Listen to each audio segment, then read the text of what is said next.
Hi there. We all have feelings. Feelings and emotions are a natural part of being human, but we've been taught to suppress them. And we all know this. We've been taught to repress our feelings. And when we repress our feelings, we push them down into a subconscious part of our mind, and then they become part of our body as well, part of our physical body. And that's what causes dis-ease, and it manifests into disease in the body. So this is why it is stressed in mental health and emotional health that we are needing to express our emotions and our feelings. It's very important. It's a part of a lot of psychotherapy is you go in and you get to talk about your feelings and you get to finally express some emotion. And this is becoming quickly part of a healthy, holistic approach to mental and emotional health. Is this needs to be part of healing, if you like. So how do we express feelings in a healthy way? Because we can't just go around in our day-to-day lives getting angry when we feel angry, or crying when we feel sad, because sometimes it's quite socially inappropriate and it can cause other problems. It can be conceived as selfish as well. In the wrong context, expressing emotions can have negative or disempowering consequences for all parties involved. So what is the best approach to making sure that we're regularly expressing emotions as they come up? Because we are humans, we have a human mind and a human body, and it's designed to express emotions. That's why our eyes start to water when we cry, and heat starts to rise in us when we're angry, and all sorts of physiological reactions, because we're designed to express out these energies, because emotions are essentially energies that run through us. And when we decide that it's not appropriate and we push those energies down into us, they don't get a chance to flow through us. And so we build and build and build up a lot of tension, a lot of pressure inside ourselves. And this is where we go into addictions. And I'm sure you're well aware of this, but when we build and build and build and build and suppress inside of ourselves all of these unexpressed emotions, which are usually stemming from trauma, then we end up with addictive reflexes. We want to find a way to escape the tense feeling that we have from trying to hold all of this stuff down. So I was taught a wonderful way of looking at this is that emotions are like going to the toilet. You need to go regularly in order to stop your body from being blocked up. And when we have constipation, we are not allowing ourselves to be regular. And so if you look at it like a metaphor for expressing emotions, we need to express our emotions in healthy ways as they come up, so that we do not build these up and they turn into blocks inside of our bodies, inside of our mental, emotional, and physical bodies. So how do we do that? I know I keep asking, but how do we do that? So let's say that you are in a situation, maybe in a workplace, where it's totally inappropriate for you to be angry or cry, but you feel extreme pressure building up in a situation. And if you look at one of my drama cycle videos, you can see how quickly we can create these emotional buildups.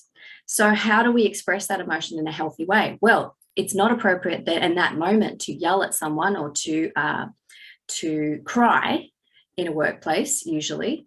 But what we can do is, in the moment of chance, we will go straight to somewhere quiet and private, and we may need to express that feeling there. So it might be tears, it might be screaming, it might be writing your thoughts down. And I've been told do this within half an hour of an emotion coming up, if possible.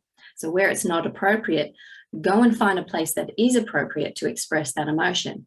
Now, ultimately, we don't want to be living with this extreme swing of the pendulum between one end of the polarity to the next. We don't want to live in sadness, happiness, joy, fear, love, hate, love, just swinging back and forth. It becomes very much imbalanced, and it makes us a nervous wreck.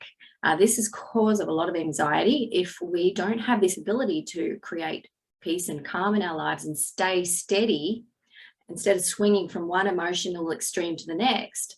Then we end up becoming imbalanced, and often addiction cycles start when we're imbalanced. We want to find escape to numb ourselves from this reality of imbalance, of swinging back and forth.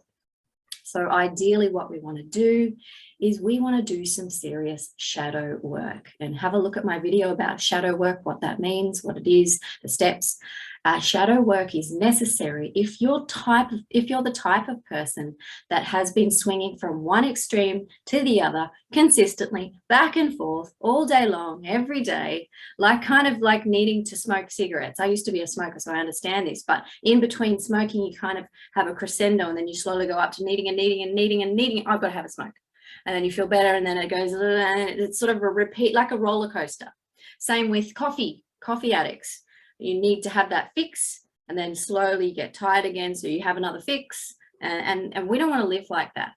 Okay, that leads to more problems. It snowballs into more problems. This is not building our unshakable inner peace. This is living dependent on external forces. So we want to become resilient and unshakable in our inner peace, and that means no longer living with this pendulum swing of extremes. So we need to learn to unveil, bring out of the shadows all of this trauma that we've never expressed or who's never seen the light of day.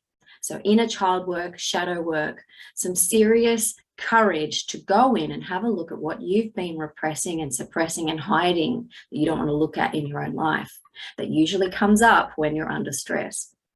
So have a look at the shadow work stuff. It's highly, highly recommended if you want to find balance, if you want to find peace, and if you want to find calm in your life and resilience at this challenging time in history, then it's time to do some shadow work and get off that pendulum, constant roller coaster everywhere. It's too much. It's not the ideal way to be, and you don't need to be that way. So one, express your emotions. Stop repressing them, stop suppressing them. They will turn into dis-ease in the body eventually, chronic illnesses, etc., etc. It's time to express your emotions. Whether you need to do that in shadow work, inner child work, somewhere safe with a therapist or on your own and learn how to do that, I would highly recommend you do that, because then it won't come out in awkward situations where it's antisocial or inappropriate. So express your emotions, go do some shadow work, and you'll become far more resilient for these special times that we're in. So I hope I've encouraged you to face this stuff. It does take courage, but it's also a big part of healing. This is a big part of healing. We can't just bypass this stuff. This is important. So have a beautiful day. If you resonate with this message, please like it, subscribe it, comment if you're interested, and I'd love to have a chat, and have a beautiful day. See ya.